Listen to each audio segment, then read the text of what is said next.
Every doctor says the same thing. Diabetes comes from sugar. But that's just the cover story. The real cause is hidden deep inside your body. And if you don't know it, you could be treating symptoms for life without ever fixing the problem. Today, I'll reveal what no one in medicine dares to say. Hello, my dear friends. I'm Dr. John Brooks, and I'm truly glad to see all kind and thoughtful people here again. Today, we'll talk about what really causes type 2 diabetes and what you can do to reach remission when your blood sugar levels go back to normal and the disease stops controlling your life. Let's keep everything simple and easy to understand. So, let's start with the basics. When a person eats too many carbohydrates, especially sweets or processed foods, their blood sugar level goes up. The body responds by releasing insulin, the hormone that helps glucose enter the cells. If this happens again and again, the body becomes less sensitive to insulin, a condition called insulin resistance. That's what many YouTube doctors talk about. But, as you'll see, it's not the full story. Let's take a look at people who consume huge amounts of carbohydrates yet never develop diabetes. For example, professional athletes, marathon runners, or cyclists. Did you know that cyclists in the Tour de France often eat between 100 and 140 grams of carbs per hour during the race? And those races can last for 5 hours straight. That's more than 600 grams of carbs a day. Yet these people don't get diabetes. Why? The reason is simple. They use up all that energy immediately. Their muscles burn the sugar as fuel, so it doesn't stay in the blood. But a person who spends most of the day sitting, even if they eat much less, doesn't use enough energy. The glucose stays in their bloodstream longer. The pancreas has to work harder, and that's when blood sugar problems begin. But here's something interesting. It's not just about eating sugar. I've seen people say, "I don't even eat sweets, but I still have diabetes." And others, slim, active people, also struggle with high blood sugar. Why does this happen? The main reason is something called visceral fat, the fat that builds up deep inside the body, around the liver, pancreas, and other organs. This internal fat blocks insulin from working properly, reducing your body's sensitivity to it.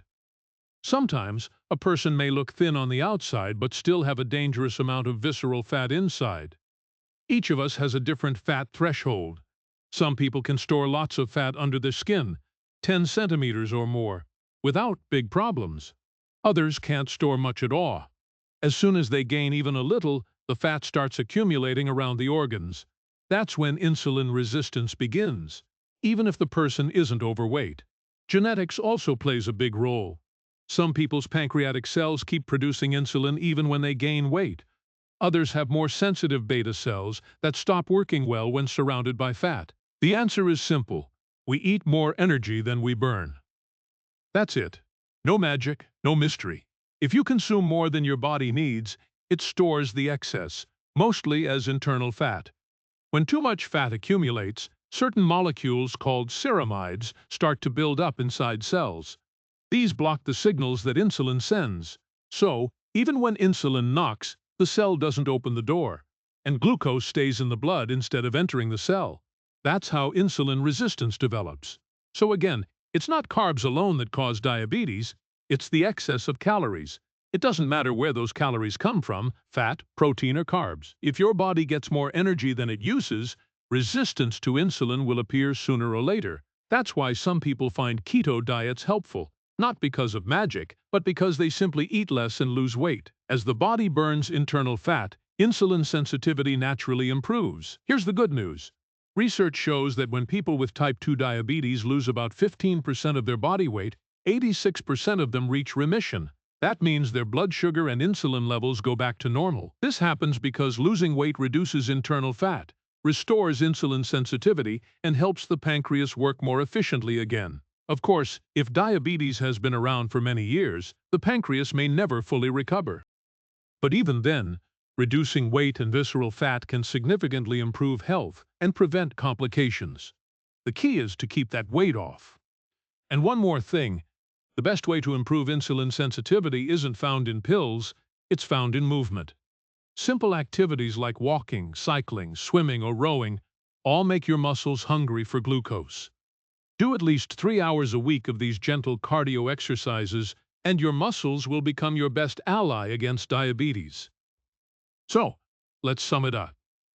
Type 2 diabetes isn't just caused by eating too many carbs, it's caused by excess energy and visceral fat buildup. To fight it, we need to eat a little less, move a little more, and let the body heal itself. It's that simple.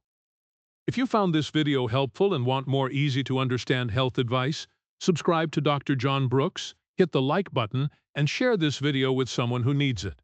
Take care of yourself, my friends. I'm Dr. John Brooks, and I'll see you in the next video.